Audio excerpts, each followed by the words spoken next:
So, as you have probably heard, so much effort is being put into building quantum computers by the likes of Google, NASA, and others. And it's just a matter of time before the currently used digital signatures are going to become obsolete. Fortunately, we have Maxim Yavic here, a professor and head of cybersecurity direction at the Caucasus University. He also serves as president of the Scientific Cybersecurity Association. He will help us skip ahead into the future and learn about a post-quantum scheme. Maxim, the mic's all yours. Today, we're gonna talk about post-quantum scheme, where we integrated the novel random number generation, and we created the new certification method, and we have also integrated it into our scheme. Here we have the implementations, the technical review, and all this stuff. So let us make very quick introduction into cryptography. Just everybody to follow me. Here is Alice, our cryptography hero. Here is Mr. Bob, and they need to communicate securely. So Alice has the key. Somehow she generates it. How she generates, we will work today a lot about it. And afterwards, she sends this key to the Bob. Somehow they exchange the key. So Alice has some message. She gonna encrypt it, and after encrypting, she gets the cipher. So she encrypts it by means of the key K. Here is a cipher going to Bob. Here is our Bob. He takes the cipher, decrypts it. He has a decryption algorithm. He uses key K and the cipher and decrypts the cipher. The main the interesting part is that here is Mr. Hacker, Mr. Attacker, which is eavesdropping the cipher and is trying to understand what is going on. So the main part, that decryption process must invert the encryption process. So after we encrypted the key by the same message, after we encrypted the message by the same key, decrypting it with the same key must give us our message back. Okay, there is a issue. There is a notion of perfect secrecy. It is when the hacker looks at the message, at the cipher, he mustn't understand any additional information about the message. So the cipher mustn't leak any information to the hacker. So how it works, it uses XOR, where it's a bitwise operation. 1 XOR 1 gives us 1, 0 XOR 0 gives us 0, 1 XOR 0 gives us 1, 1 XOR 1 gives us 1, and so on. So here we have the message space, which consists of bits 0 and 1s. We have the key. Both are of the length n. We encrypt the message by means of the key using the XOR of the key and the message, and decrypt to invert the process. We use a decryption, so we use XOR as the same key with a cipher. Of course, it is true. We can look at it like this. So first of all, we can encrypt the message by XORing K and the message, and decrypt it by means of XORing it with a key back. Key XOR key gives us 0, and we are left with a message. So it really inverts the process. As you can see, in one-time path, the message, the key, and the cipher must be of the same length. Cipher, of course, will be of the same length, because message and the key are of the same length. One-time path is perfectly secure. Why it's not used in practice? Why it's not used in practice? It was used, but it has very big two limitations, because of which it is not used. It is not used in practice, and it has two great problems. The first one is that the key size, as we said, must be as a message of the same length. And in the real life, we have very, very long messages. So the key must be also very long. And of course, it's not efficient to store such a big key in the memory. Another problem is that it's one time. So for encrypting every message, we need the unique key. Okay, we talked about perfect secrecy. Let us define perfect indistinguishability. Here we have two algorithms, the key generation algorithm, encryption and decryption algorithm. P is our schema. So we take two messages. We randomly encrypt one of them by means of the key. And of course, we get some cipher, and the adversary, the attacker, does not know which one is encrypted. So he must guess which message was encrypted, the first one or the second one. And if the hacker can guess randomly, with a probability then 1.5, this means that he cannot understand which message was encrypted. So he just guessed with a probability 1/2, and it means that the scheme is perfectly indistinguishable. So to make it more concretely, here is how it works. So attacker outputs two messages. The key is generated, and one of the messages is encrypted. And the hacker must understand which message is encrypted. If he succeeds with a probability more than 1/2, the scheme is not perfectly indistinguishable. So we can write that probability of winning this experiment. What does it mean, winning? So winning means that the experiment evaluates to 1. So the hacker could distinguish which message was encrypted with a probability 1/2. So if it's okay, it means that the scheme is perfectly distinguishable. And the scheme is perfectly indistinguishable if it is perfectly secret. What does it mean, guys? It means that it's the same notions. Perfect secrecy is the same that perfect indistinguishability, just from the different side.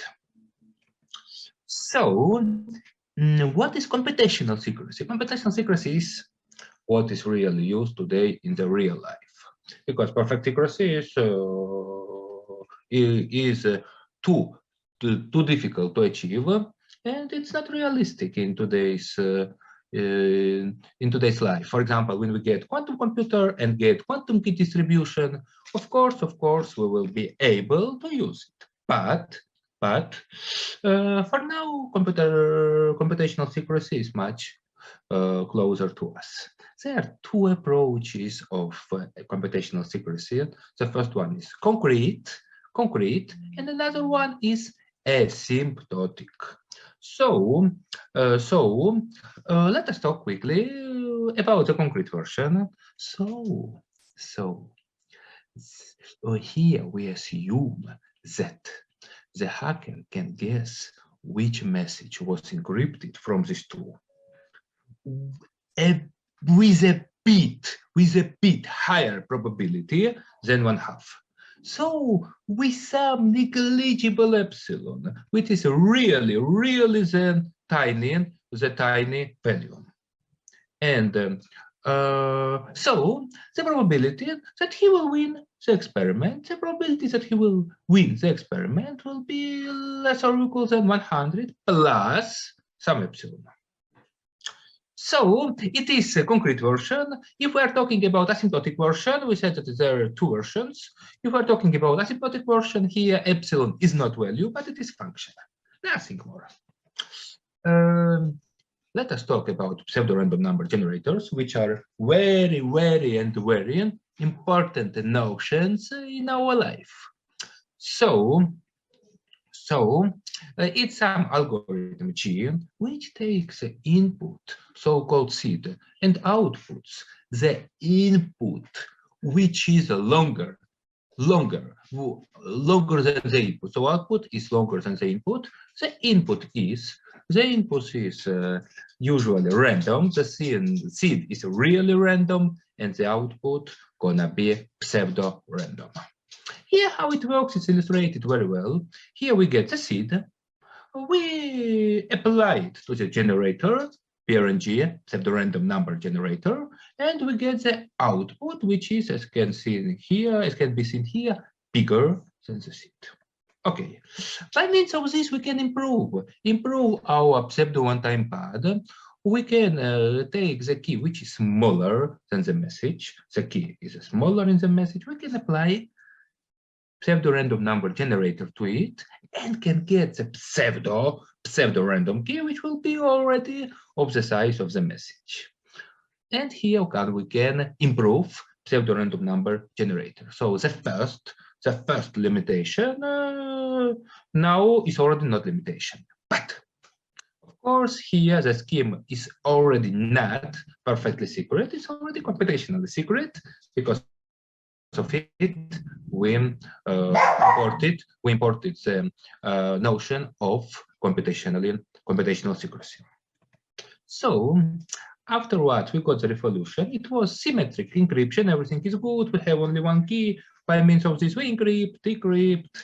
Everything is symmetric, and we have got the public encryption where we have our hero Alice. She generates already two keys, public key and secret key, two keys. And we have Bob. So what does Alice? She puts the public key to some public repository, and Bob can get it from this repository and encrypt his message by means of this public key. Now, as you can see, he encrypts really the message with a public key and sends this message to Mrs. Alice. This cipher, this encrypted message to Mrs. Alice.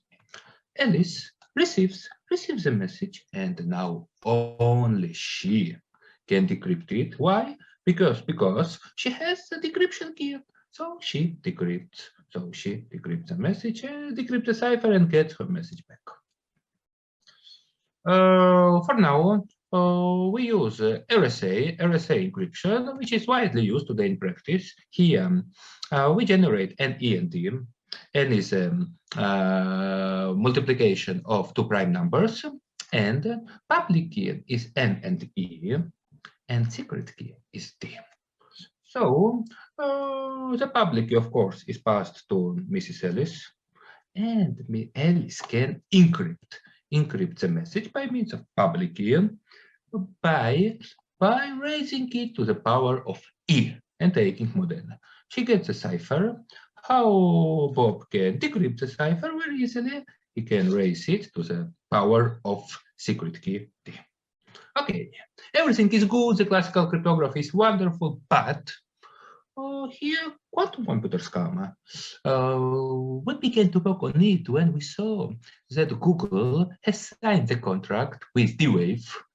And D-Wave is the manufacturer of quantum processors who have qubits, and quantum computer can break almost all public key cryptosystems which are used today in the real life.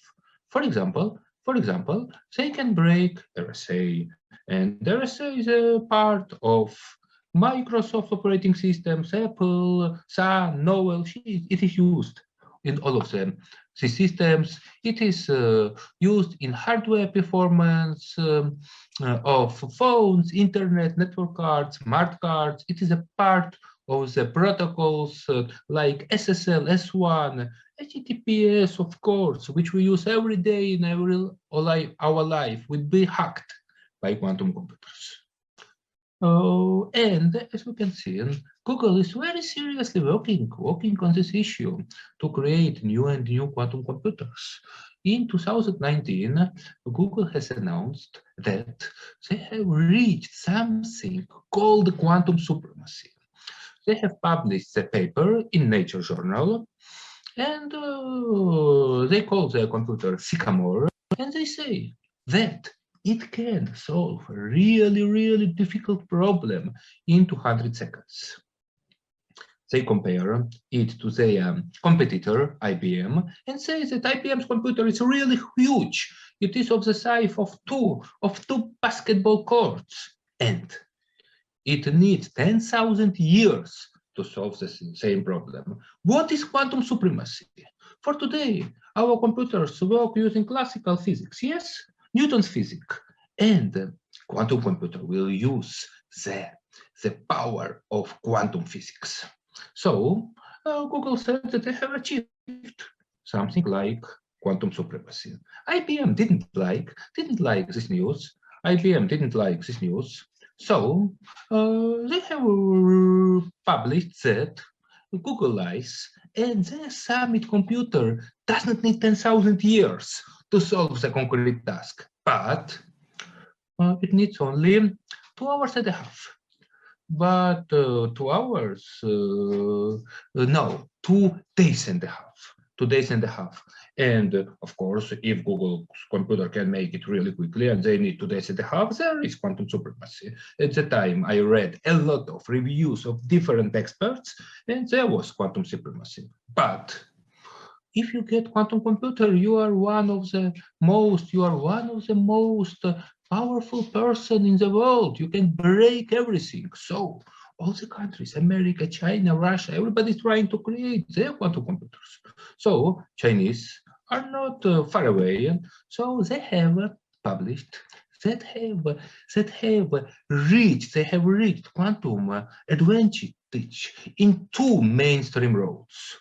They said that they have reached the advantage in superconducting quantum computing and photonics quantum computing technology, which made China the only country who achieved the quantum computational advantage in two mainstream technical roads, when US has reached only in one. So Zhihonghe, if I pronounce it correctly, is 10 million times faster than the current fastest supercomputer, and its calculation complexity is more than 1 billion times higher than Google's computer Sycamore. It must be emphasized that it's the first time when China has reached something like superconducting. So Penn's team also built a new light-based quantum computers prototype, which is called the Hunt 2.0, which detected 113 photons, which is a good result, which is a very good result. And it can implement a large-scale Gaussian boson sampling, 1 septillion times faster than the most fast computer, supercomputer in the world. And Jan said that the detection of photons has really increased from 76 to 113. It's a very big difference. It's a very big advantage. So this computer was built in 2020 by Penn and Loon and demonstrated a quantum advantage. Of course, the scientists work about creating RSA alternatives. So they have created HPG-based digital signature schemes. We'll talk a lot about this today. They used the collision resistance of the hash function. Also, there are a code-based public encryption systems. For example, McAleese offered the system which uses the matrices, generator matrices, error correction, and all this stuff to encrypt and decrypt the messages in quantum secure way. Also, there are latest-based crypto systems. Usually, I'll work a lot on them, but I will not talk about this today. And they are based on the worst case hardness. And multivariate public key cryptosystems are very difficult. It's very difficult stuff. They have a set of quadratic polynomials over a finite field. And the security assumption is backed by NP hardness of the problem to solve these nonlinear equations. And it's very difficult to find the mathematicians who are good in this. No, it's a difficult field. Okay, the alternatives we have, why do we continue to work, why we are doing our best to create something new, because still we have the successful attacks on the systems. For example, PhD candidate of Dublin City University, Neil Costigan, together with the support of his professor, Michael Scott, have successfully carried out an attack on the algorithm. And they needed 8,000 hours of CPU to successfully implement this attack. When the scientists afterwards answered that the key is too small, it must be enlarged, and so on. And it must be emphasized that this system cannot be used to encrypt the same message twice, and to encrypt the messages when it's known the correlation between them. Also, efficiency is very important. For today, Google already with difficulty works with today's cryptography. Can you imagine what will be if this cryptography is slower? And inefficient cryptography can be okay for users, but for the servers, which process a lot of tasks in a second, it will be unacceptable. So, and also the scheme is created, afterwards it must be implemented. So a lot of years are needed for this. We have to be prepared. So also side channel attacks must be analyzed, yes, taking into account, because they were side channel attacks on IES, RSA. Only after attack on IES, they have Intel has implemented IS instructions to CPU. So, and on Patterson algorithm, they exist, the side channel attacks. So let us talk quickly about hash-based digital signature scheme, because they are needed, because digital signatures which are used in practice are vulnerable to the attacks of quantum computers. And the scientists are working very seriously on development of alternatives of these signatures. And hash-based are the example of them. So Lamford has offered one-time signature. How it works? It has the signature key, which consists of 2n lines of to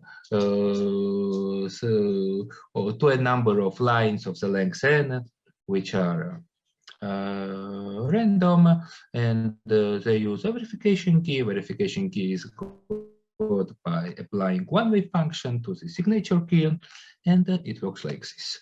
To sign the message, we look at the signature. So look at the first bit. If the first bit is 0, we take the first signature key from the first pair.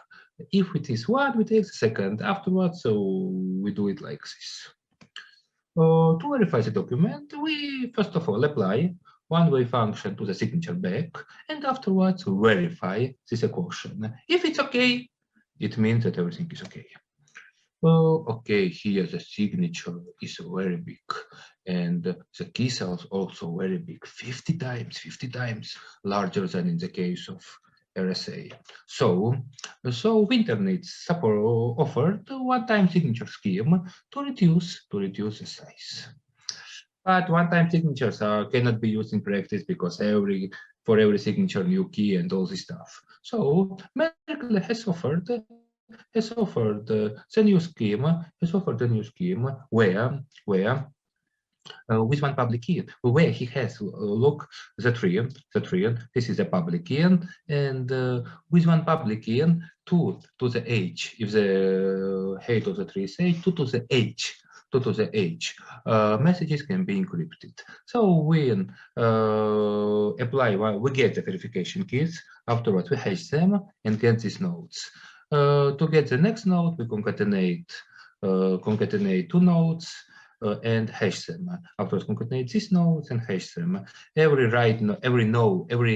we begin with this node and go up, this is already brother node for this, afterwards this is brother node of this, and so on. So to sign the message, first of all, we sign it using one-time signature or Lampard or Winternitz, and after we sign it, we get our public key. So signature contains public key, the index of the node where we begin, all the brother nodes. And by means of this, we first verify one-time signature, and afterwards we verify the public key. Okay, to generate a public key, we need to calculate 2 to the h pairs of one-time keys. And it's very inefficient in practice to store so many keys. So the scientists offered to use pseudo-random number generators to store only the seed. It works like following: it gets the seed, outputs 2 random numbers, and they are afterwards used as a signature keys. But the integration of pseudo-random generator is a difficult task, because a lot of pseudo-random number generators which were secured in classical cryptography, they can be broken by quantum computers. So it must be very cleverly selected the efficient and secure pseudo-random number generator. So here we offer to use HTPRG. It's very efficient. It uses hashes like in our Merkle one-way function, and it's a standard of list. So we offer to use it, but we need the seed for pseudo-random number generator. And here we used to use a quantum seed. In 1961, the researchers offered to use quantum phenomena as a source of randomness, and they began very actively on it. Geiger-Müller tubes were already sensitive to capture and amplify alpha, beta, and gamma radiation, and well-characterized radioactive samples were available. So in Geiger-Müller detector, a single particle makes an ionization event that is amplified in a Townsend avalanche. So all quantum random number generators based on radioactive decay have many common features.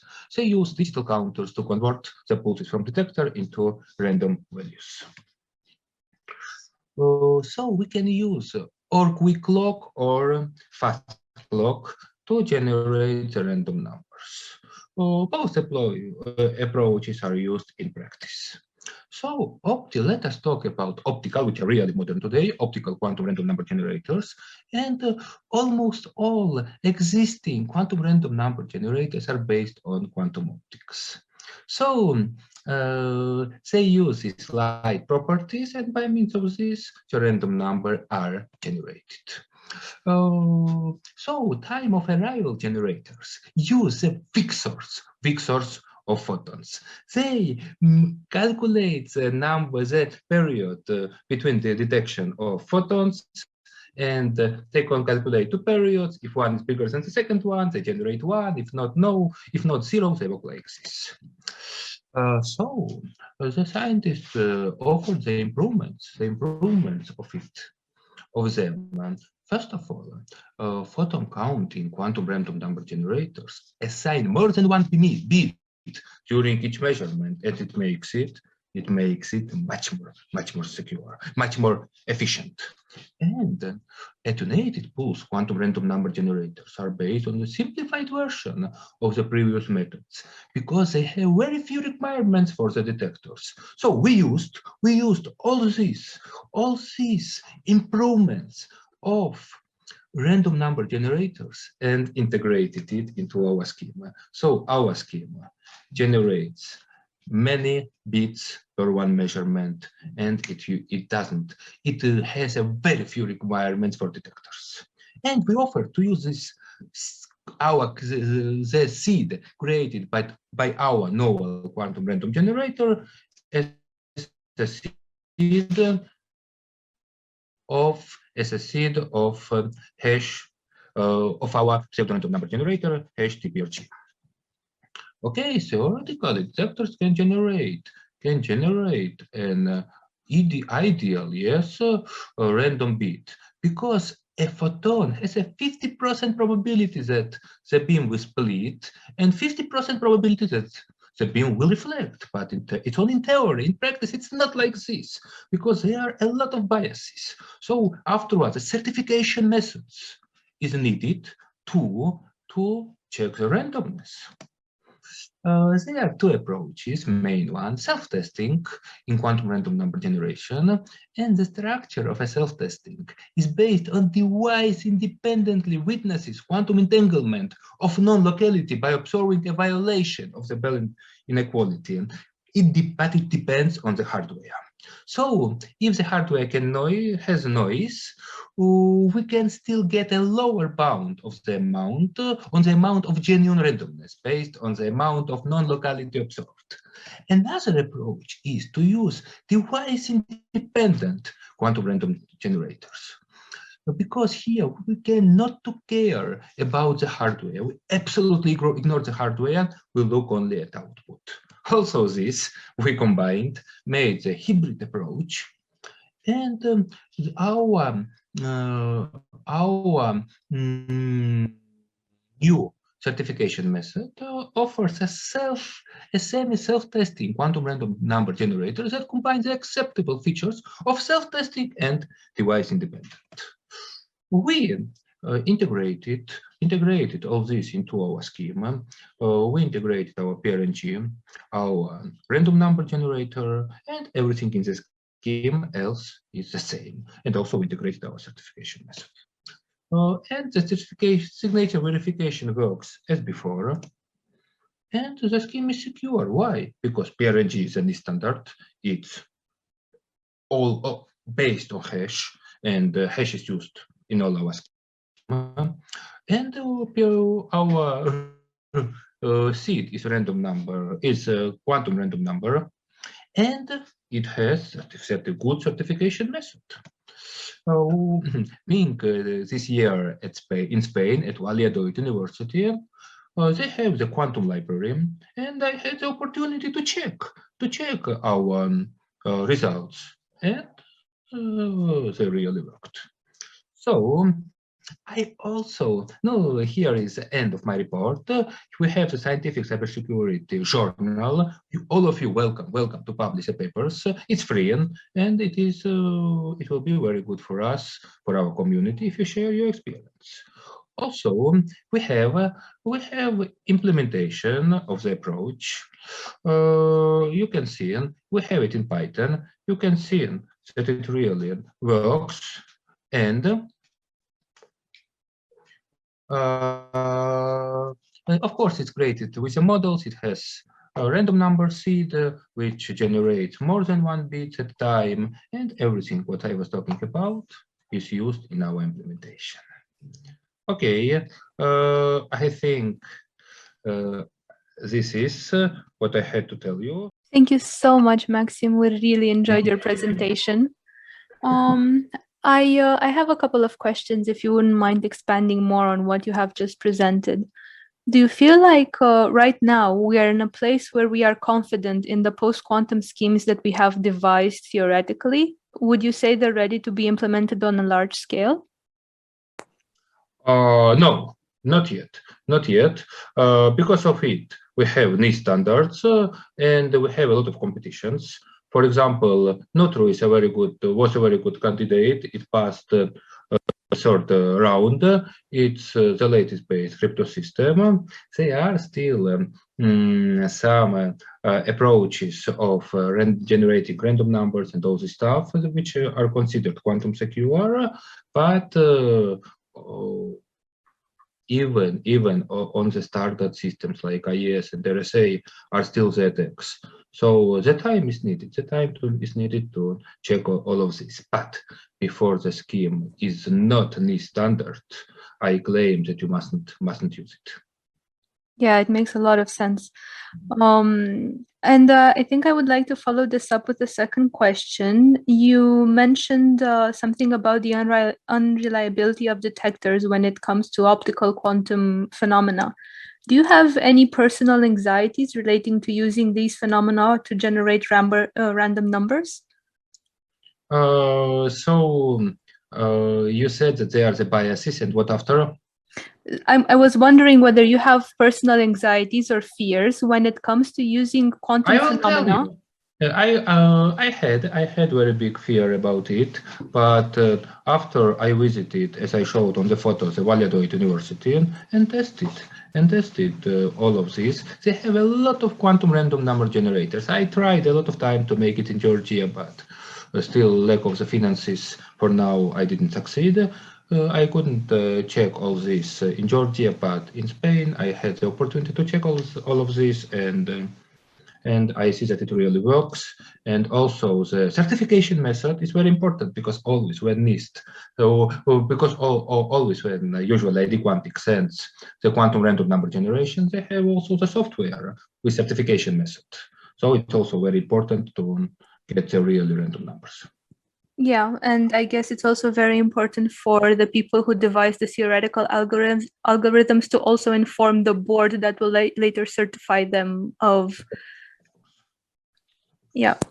Thank you very much for your presentation. It really feels like we looked ahead into the future, both into what we have to look forward to with great enthusiasm and into some of the hurdles that we will encounter along the way. So thank you very much.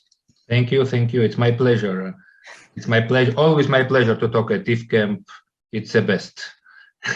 Okay, good luck. Thank you.